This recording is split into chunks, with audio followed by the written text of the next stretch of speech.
Hai, aku Yasmin. Di video kali ini, aku akan membahas hubungan istimewa dalam perpajakan. Tonton sampai habis dan jangan di-skip ya. Istilah hubungan istimewa dalam pajak biasanya digunakan dalam kasus yang berkaitan dengan pihak-pihak yang berelasi.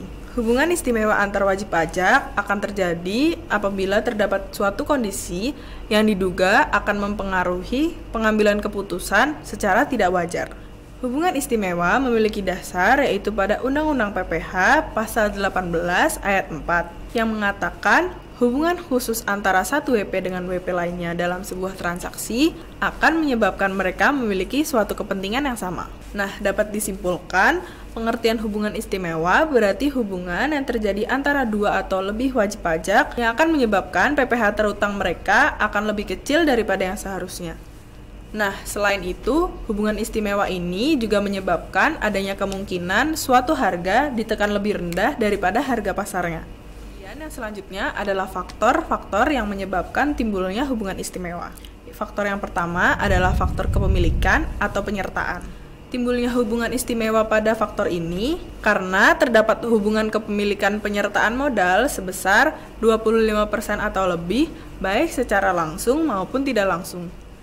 Nah, yang dimaksud dengan penyertaan langsung adalah misal ketika PTA memiliki 50% saham PTB. Selanjutnya, bila PTB memiliki 50% saham PTC, maka PTA yang mana memegang 50% saham PTB akan memiliki penyertaan tidak langsung atas PTC. Dalam hal demikian, berarti PTA, PTB, dan PTC dianggap memiliki hubungan istimewa.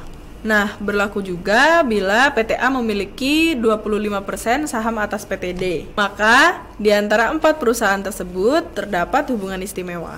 Nah, hubungan kepemilikan di atas juga dapat terjadi antara orang pribadi dengan badan, tidak hanya badan dengan badan saja. Faktor yang kedua adalah melalui penguasaan manajemen atau penggunaan teknologi. Timbulnya hubungan istimewa pada faktor ini terjadi ketika satu wajib pajak memiliki penguasaan atas manajemen atau penggunaan teknologi atas perusahaan lainnya.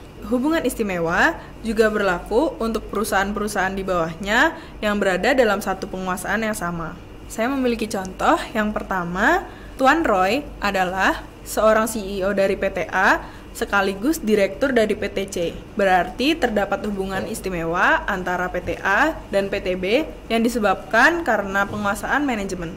Lalu contoh yang kedua adalah ketika PTA menggunakan teknologi paten dari PTB. Berarti PTA sedang berada dalam penguasaan teknologi PTB. Nah, faktor yang terakhir adalah faktor hubungan keluarga baik sedarah maupun semenda. Timbulnya hubungan istimewa ini bila terdapat hubungan keluarga sedarah atau semenda dalam satu garis keturunan, sederajat, kesamping, dan atau sederajat lurus.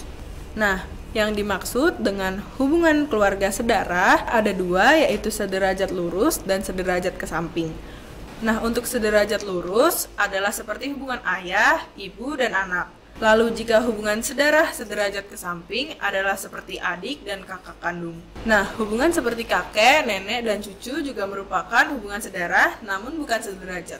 Jadi bukan merupakan hubungan istimewa. Begitu juga dengan hubungan sepupu dan keponakan yang merupakan hubungan sedarah namun lebih dari sederajat kesamping. Nah, selanjutnya yang disebut semenda adalah keluarga dari suami atau istri.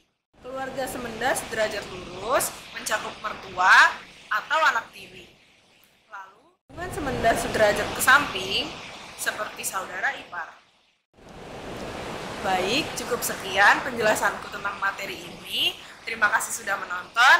See you on the next video.